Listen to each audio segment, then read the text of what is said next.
Je ne sais pas si je dois continuer ma reconquête amoureuse. Voilà une phrase que j'entends très souvent, une phrase que vous venez peut-être de prononcer. Je vous donne mon point de vue et tout plein de petites idées autour de ce raisonnement et ça commence juste après le générique.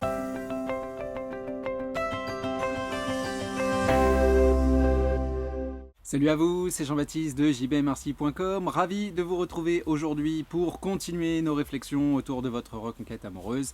Et aujourd'hui, on s'intéresse à une phrase, mais qui bien évidemment, comme souvent, reflète un état de pensée, peut-être un kilomètre difficile dans votre marathon, à savoir ce doute autour de la volonté de continuer votre reconquête amoureuse. La phrase en elle-même, je ne sais pas si je veux continuer, je ne sais pas si j'ai l'énergie, je ne sais pas si j'ai le courage.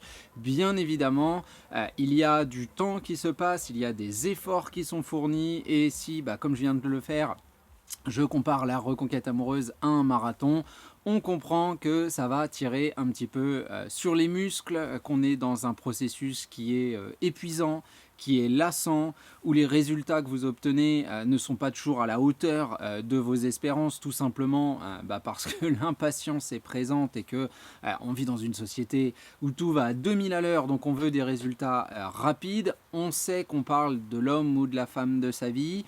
On comprend quelque part intellectuellement, je pense, qu'il y a donc un véritable chemin à paver, une maison à construire. Et une maison, ça ne se construit pas juste avec 3 planches, hein. Il va falloir construire les fondations et faire quelque chose de solide. Malgré tout cela, le pendant de tout ça, c'est cette idée de linéarité, de répétition, de redondance, finalement, qui entraîne pas mal de contraintes, un poids psychologique et puis un constat au quotidien de notre solitude, hein, de l'absence de l'autre et de l'absence de cette fameuse ligne d'arrivée du résultat final. Donc bien évidemment, cette notion, cette idée, cette discussion, elle est tout à fait acceptable. Et moi, plutôt que de vous dire oui, tu devrais arrêter ou non, tu ne devrais pas arrêter, je vais traiter le questionnement à travers 2 points différents. Le premier, et on se lance tout de suite, étant ce que finalement représente une reconquête amoureuse à titre personnel. Moi, je vois ça comme une véritable possibilité d'affiner sa connaissance personnelle. Si on réfléchit bien, la reconquête amoureuse, bien évidemment, quand on se lance dans le processus, on est dans cette idée de trouver des stratégies, des techniques, des tactiques pour atteindre l'autre, pour qu'il ou elle tombe amoureux ou amoureuse de nous, regrette la rupture, revienne en courant. Évidemment, les premières idées sont liées au manque, à l'injustice, au mal, etc., à la douleur, etc., etc., etc. Et puis quand on commence à véritablement mettre son short, ses pompes et à courir ce marathon, on s'aperçoit que oui, il va y avoir un affinage dans de très nombreux domaines qui donc un affect personnel sur le présent, la manière dont on voit les choses, mais aussi sur le futur, sur la manière dont on va pouvoir vivre les choses, notamment dans le domaine relationnel, hein. Il y a un affinement justement vis-à-vis des enjeux de ce que représente une relation amoureuse, vis-à-vis du comportement qu'on va avoir, qu'on va développer pendant pendant sa relation, hein. Je veux dire, combien d'entre vous, d'entre nous même, arrivent avec ce constat de j'ai considéré l'autre comme acquis, je n'ai pas fait assez d'efforts, finalement j'avais une plante et je l'ai laissé un petit peu mourir.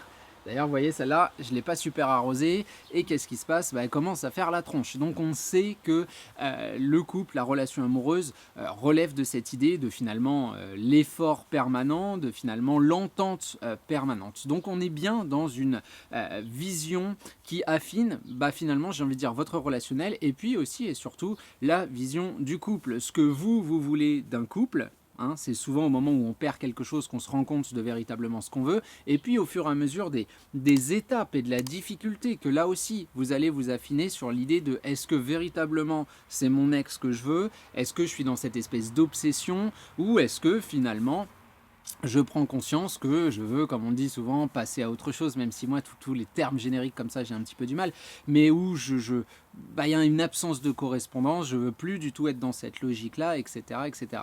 Et on le sait, c'est un processus qui est finalement naturel, hein, j'ai envie de dire, de passer d'une obsession totale à une capacité à vivre sans l'autre, et c'est là où le besoin disparaît pour laisser place plutôt à l'envie.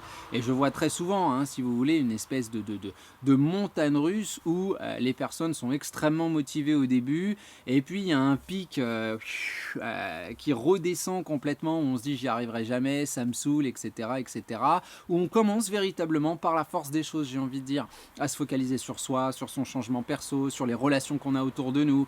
Et puis là, bah, on commence à, moi je formule ça en parlant du Switch, mais on commence vraiment à se dire que bah, je suis capable de vivre sans l'autre, j'ai pas besoin de sa présence au quotidien, et ce que je peux créer avec lui ou avec elle devient satisfaisant. La communication sans des attentes qui soient monstres, bah, je vais la casser la plante, c'est encore pire, sans des attentes qui soient monstres, la peur à chaque fois que j'envoie un message ou que je vois la personne, etc., etc. Et là, véritablement, on passe, comme j'en ai souvent parlé, du besoin à quelque chose qui est plus satisfaisant, qui relève donc de l'envie. Donc on a véritablement cette meilleure connaissance de soi, cette meilleure connaissance du couple, cette meilleure connaissance de ses attentes. On fait tomber un petit peu l'autre de son piédestal au fur et à mesure que la reconquête avance, qu'on développe nos capacités dans ce domaine-là. Bien évidemment, il y a aussi une meilleure connaissance de soi hein, qui découle de la nécessité d'évolution personnelle. C'est quand on est au pied du mur qu'on doit faire les efforts les plus importants et qu'on obtient les résultats les plus incroyables. Personnellement, je suis là, coach en reconquête amoureuse, vous imaginez bien que c'est pas le titre de mes études, hein, c'est pas du tout ce à quoi je m'attendais, c'est pas du tout ce que je pensais faire de ma vie. J'en suis très très content au demeurant, mais bien évidemment, c'est le fruit d'un parcours, c'est le fruit d'expérience, c'est le fruit de réflexion sur un domaine particulier, tout ça étant finalement l'essence de l'être humain, d'avancer au contact de ce qu'il rencontre. Donc dans cette reconquête amoureuse, dans un état de solitude où vous savez que quelque chose n'a pas marché et où vous avez deux angles de motivation, changer, parce que c'est la première motivation la plus pure et en même temps la moins noble, de se dire je vais changer pour l'autre, je vais devenir ce qu'il ou elle veut, mais en même temps, c'est un beau moteur pour changer pas mal de choses. Et puis, quand on s'aperçoit que c'est pas comme ça que ça marche, on change aussi pour soi. J'ai croisé nombre de profils qui ont radicalement changé leur existence, que ce soit géographiquement, que ce soit professionnellement, que ce soit sportivement, que ce soit quels que soient les domaines qui vous intéressent, intellectuellement, etc., de manière spirituelle, tout ça, au moment d'une rupture amoureuse, puisque il y a un rééquilibrage, une nouvelle définition de vos objectifs futurs, vu que ceux que vous aviez avant la rupture se cassent littéralement la figure. Donc il y a véritablement une meilleure connaissance de soi, il y a une meilleure connaissance de l'autre également, puisque on n'oublie pas que l'ex qu'on a, la personne qu'on a face à nous, on la connaît, mais pas nécessairement dans la rupture amoureuse. Donc là aussi, il y a un réapprentissage de tout ça, il y a un apprentissage au niveau de la communication de couple, ce à quoi elle aurait dû ressembler, ce à quoi elle a ressemblé et qui nous a souvent amené à se casser la figure, parce que soyons honnêtes, 100% des ruptures sont liées à un moment ou à un autre à un problème de communication également. Et puis, cette capacité à passer dans une nouvelle sphère qui est la communication environnementale. Et finalement, j'ai là aussi bon nombre de coachés qui donc sont soit ont mené leur reconquête amoureuse, soit ont rencontré quelqu'un ou font autre chose, ont déménagé à l'autre bout du monde ou je ne sais quoi, qui reviennent en me disant que cette communication, notamment le système crise, c'est quelque chose qui est utilisable dans absolument tous les domaines de notre vie, que ce soit dans le monde professionnel, que ce soit avec nos autres relations qui ne sont pas des relations amoureuses. Donc il y a cette capacité aussi à construire un meilleur set de raisonnement, de réaction et un nouveau set communicationnel, ce qui finalement est un véritable enrichissement de manière personnelle. En tout cas, j'ose le penser. Et puis on a finalement, en termes d'affinage aussi, cette idée de l'ouverture, parce que au moment de la rupture, encore une fois, nécessité de changement. Pour changer, il faut des opportunités, il faut cet talent, cette volonté, cette motivation d'aller sur le terrain. Et là, tout à coup, on s'ouvre à certaines choses, que ce soit des activités, que ce soit des voyages, que ce soit une ouverture vis-à-vis des personnes que vous aviez autour de vous, une sociabilisation, tout ça qui n'était pas nécessairement présent. Alors je dis pas que tout était absent, hein, chacun va avoir ses qualités, ses défauts, ses pôles forts, ses points faibles, etc., etc. Bien évidemment, nous sommes tous des entités à part entière, mais dans la reconquête amoureuse, dans l'état d'esprit qui est prôné en tout cas sur cette chaîne, Il y a un véritable affinage de tout ça qui permet d'avancer de manière personnelle. C'est pour ça que le slogan de mon site internet, c'est quand même la reconquête de soi pour la reconquête de l'autre. C'est que le personnage central, ça reste vous. Donc oui, bien évidemment, le but, c'est quand même qu'à la fin, vous ayez plus ou de nouvelles qualités qu'au début, hein. Ça c'est très clair. Et pour célébrer ça, le fameux Kingston, et je vous jure que c'est vrai, hein, le Kingston ne passe que, c'est pas toujours la même marque, mais il ne passe que quand je fais des vidéos. Il n'y a jamais un Kingston autrement, c'est incroyable. Bref, on enchaîne sur le deuxième point de discussion. C'est finalement cette idée que personnellement, moi, je ne vais pas pouvoir répondre à cette question, à ce doute. Est-ce que vous devez continuer ou est-ce que vous devez arrêter? Moi, ce à quoi je m'intéresse, ce sur quoi je me penche, c'est est-ce que vous pouvez continuer. Et là, évidemment, enfin, je veux dire, on est dans un espace qui est humain, que vous en ayez ras-le-bol, que vous soyez triste tous les jours, que vous n'arriviez pas à sortir votre tête d'uniquement votre ex. Ce sont des choses que je comprends. Je ne peux pas les prendre en considération dans les conseils qui sont donnés parce que y a un moment, on veut avancer et on veut faire de la négativité quelque chose de positif et on veut se motiver même dans la douleur. Mais c'est vrai que tout le monde ne va pas le faire de la même manière, à la même vitesse, avec la même intensité. Ça, on le comprend. Cette question de est-ce que je dois continuer, il n'y a qu'une seule personne pour y répondre, c'est vous, très clairement. Moi, ce qui m'intéresse, c'est cette idée de, finalement, est-ce qu'on a toujours le matériel? Et là, il y a plein de questions qui se posent, parce que derrière toute argumentation, il y a une contre-argumentation qui, j'ai envie de dire, est tout aussi légitime. On va me dire par exemple que je suis lassé, que je suis fatigué, que je ne vois pas que ça avance. Et moi, je vais répondre que le temps est un allié, parce que c'est lui qui valide, qui crédibilise une construction, c'est lui qui aplanit le rapport avec votre ex, qui fait que grosso modo, à chaque fois que vous communiquez ou que vous le ou la voyez, on se dit pas oh là là, ça y est, il débarque avec ses gros sabots, il va me draguer.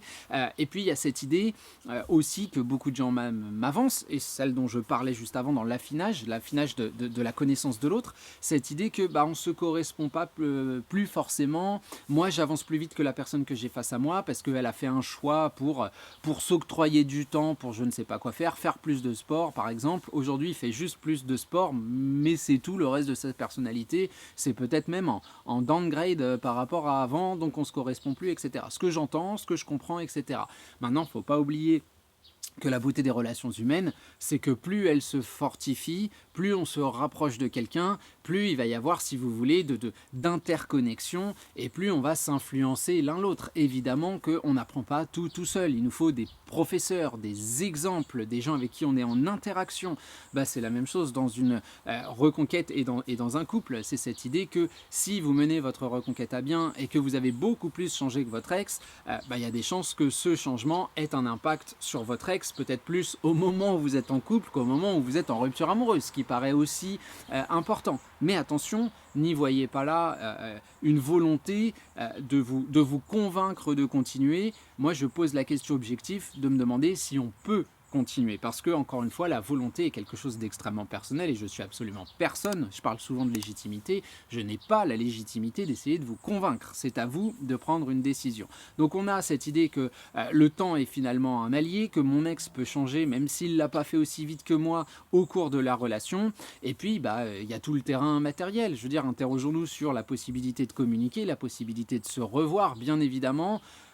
J'imagine la possibilité de tout arrêter beaucoup plus proche de nous si on est bloqué de partout et qu'on n'a pas revu son ex depuis 3 ans ou des mois ou j'en sais rien, plutôt que quelqu'un qui va réussir à avoir une très bonne communication, à se revoir. Cela dit, ce sont aussi des situations qu'on voit où il y a une très bonne communication, on se revoit et on estime que ça va pas assez vite, donc on veut tout arrêter. Je veux dire, toutes les situations sont absolument possibles. Moi, ce que je me dis, c'est que dans ce cas précis, se dire tout arrêter, notre boulot, ça n'a pas été que de mener une reconquête amoureuse, ça a été aussi d'améliorer vos rapports et votre communication. Donc se dire que plus jamais j'envoie un message, plus jamais je suis sympa, plus jamais on se rencontre, est-ce que cette privation-là est nécessaire ? encore une fois, un choix extrêmement personnel. Et puis, c'est sans parler des très nombreux cas également où j'ai entendu des personnes me dire j'arrête tout et où quelques jours ou quelques semaines après, il se passe quelque chose qui émane de notre ex qui est relativement positive, que ce soit une déclaration, que ce soit un rapprochement, et puis on me fait comprendre qu'on réactive un petit peu le truc, hein. Ce que je comprends aussi, finalement, on a laissé l'environnement parler. En tout cas, moi, cette question m'intéresse toujours parce que, et c'est ce que je dis, c'est ce que j'ai pu constater sur le terrain, toutes les personnes avec qui j'ai mené un travail et qui sont passées donc de l'état de rupture amoureuse à la réalité de la reconquête amoureuse avec un couple reformé et stable à l'avenir, bah, se sont posé la question de savoir si, un, ils n'étaient pas en train de faire une grosse connerie, si deux, bah, il n'y a pas un moment où ils en avaient un petit peu marre, où ils avaient les jambes qui commençaient à piquer un petit peu, hein. Dans un marathon, c'est un petit peu le principe, hein. C'est quand même une course d'endurance, donc ouais, il y a un moment où c'est fait pour que ton corps il te dise « Hey mec, stop, tu vois, j'en peux plus », et le but c'est de se le dire après les autres, voilà, très clairement.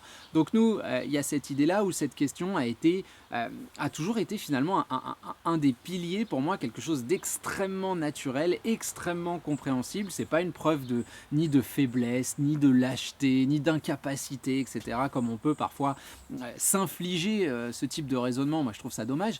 Mais il y a vraiment cette idée que vous êtes la seule personne à faire le choix. Il y a souvent plus de matériel face à nous qu'on ne le pense. Et comme je vous le disais, j'ai envie de dire que 100% des gens avec qui j'ai bossé, qui sont arrivés jusqu'au bout, se sont posés finalement cette question. Et comme je le disais dans la première partie, bah, ça permet aussi de voir un petit peu où on en est et de véritablement se dire que je ne veux pas reconstruire ce couple parce que elle, c'est cette espèce de soleil qui éblouit ma vie et sans lequel je ne peux pas vivre. Non, c'est juste que c'est elle, avec ses bons côtés et ses mauvais côtés. Elle est peut-être chiante, elle est peut-être ceci, elle est peut-être cela. La personne, hein, je ne parle pas d'une femme.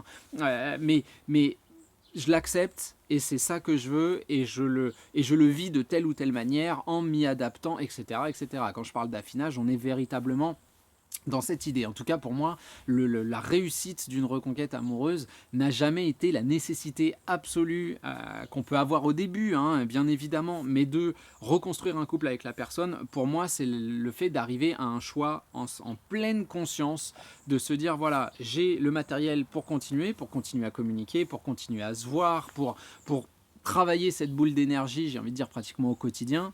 Entendez-moi bien, ça ne veut pas dire qu'on harcèle l'autre en lui envoyant des millions de textos par jour, hein. Je parle de l'état d'esprit, etc. etc. Ou, eh bien finalement, c'est pas quelque chose que je veux continuer, qui me correspond, et je m'ouvre à d'autres sphères et potentiellement d'autres rencontres amoureuses, en me disant que c'est là que je vais mettre mes pions, c'est sur ce cheval-là que je vais mettre mon argent. Donc vous voyez que ce questionnement-là, finalement, est-ce qu'il est plus complexe qu'il n'y paraît? J'en sais rien. Ce qui est sûr et certain, c'est que je peux absolument pas y répondre, c'est qu'il est absolument humain, en tout cas pas y répondre dans le sens où je peux pas prendre une décision pour vous, comme je vous le disais, totalement naturel.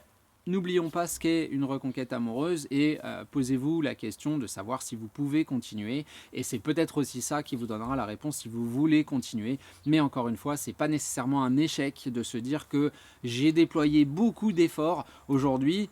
Juste, ça me saoule, aujourd'hui ça ne me correspond pas, aujourd'hui je veux autre chose. Ça s'appelle de l'affirmation personnelle, ça fait partie du développement personnel, c'est quelque chose d'extrêmement humain et ça découle d'un affinage personnel.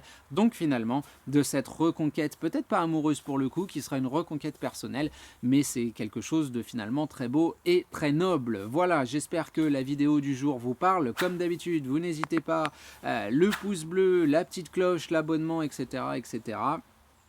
Quant à moi, je vous remercie pour votre attention, votre confiance et on se retrouve la semaine prochaine pour un prochain contenu.